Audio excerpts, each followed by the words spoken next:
What if our oldest, most sacred stories aren't myths at all? What if they're actually a kind of distorted history? That's the huge idea we're diving into today, a completely different look at ancient texts that could totally redefine where we came from and, more importantly, where we're going. So let's get right into it. Everything really starts with this one single question.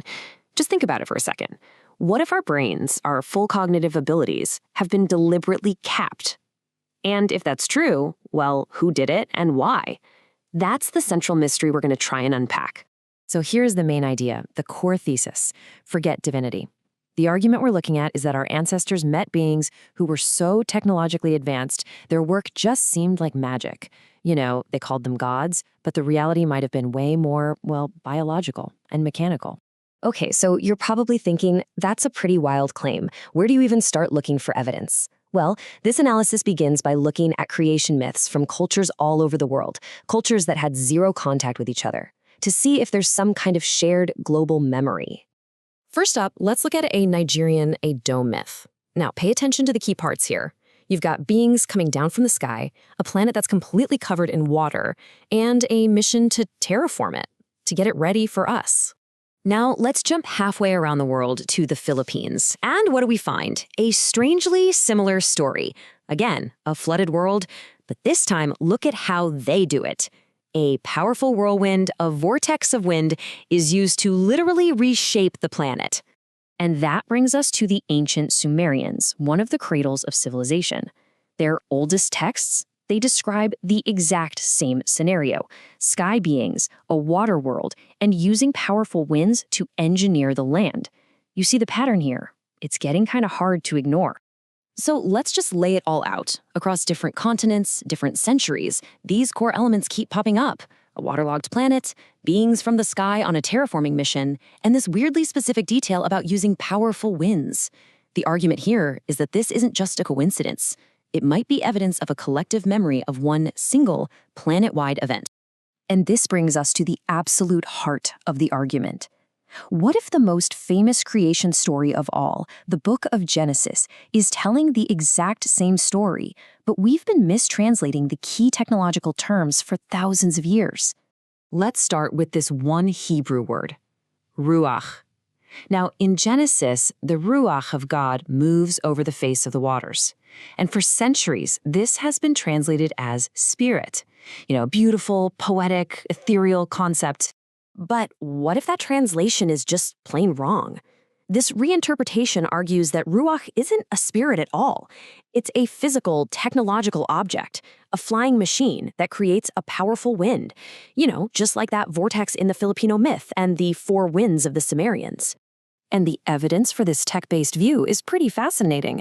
The original Hebrew verb used to describe its movement means to hover, you know, like a hawk circling its prey, not just float.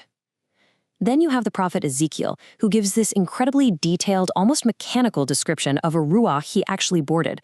And get this, in some related languages today, the word can simply mean a fame. But it's those wheels that Ezekiel described that really take this theory from ancient linguistics and drop it right into the modern world, in a way you are probably not going to expect. Yep, that's not a typo. In 1974, a NASA engineer named Joseph Blumrich was actually assigned to investigate Ezekiel's vision.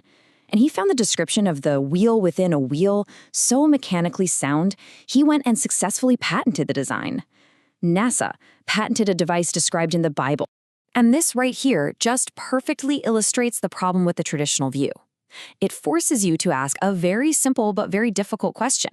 How do you patent a metaphysical spirit? The source's argument is, well, you can't.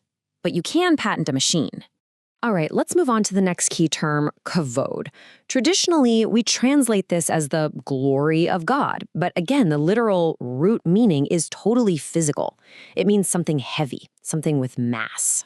So you have to ask, why would seeing God's glory be lethal? In the book of Exodus, Moses is explicitly told to hide in a rock while the kavod, this heavy object, passes by, or he'll be killed. The source material draws a direct parallel to a rocket launch. The raw power, the propulsion system, it would be deadly from close range. It's not a spiritual danger, it's a physical, technological one. So when you start to put it all together, the global myths, the retranslated Hebrew words, that crazy NASA patent, a completely new story starts to take shape, one that replaces gods with something else. And according to this source material, these beings were a far cry from the benevolent, all-loving gods we think of today. This quote frames them in a much, much darker light. It suggests that their actions, when you read them literally, paint a picture of beings that are violent, cold, and incredibly demanding. So the new profile looks something like this: not divine fathers, but amoral engineers.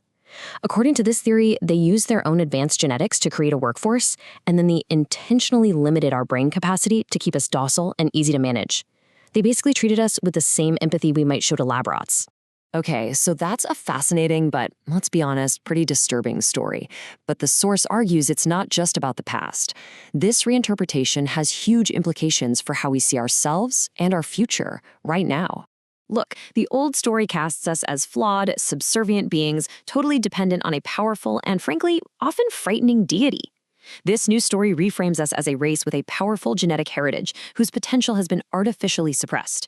It completely shifts the narrative from one of obedience to one of unlocking our own hidden abilities. And that's the ultimate takeaway here. The goal of this kind of analysis isn't to create a new religion. It's to propose a new psychological framework for humanity, one that replaces dependency and fear with responsibility and maybe empowerment. This final quote really frames the choice that this alternative perspective offers us.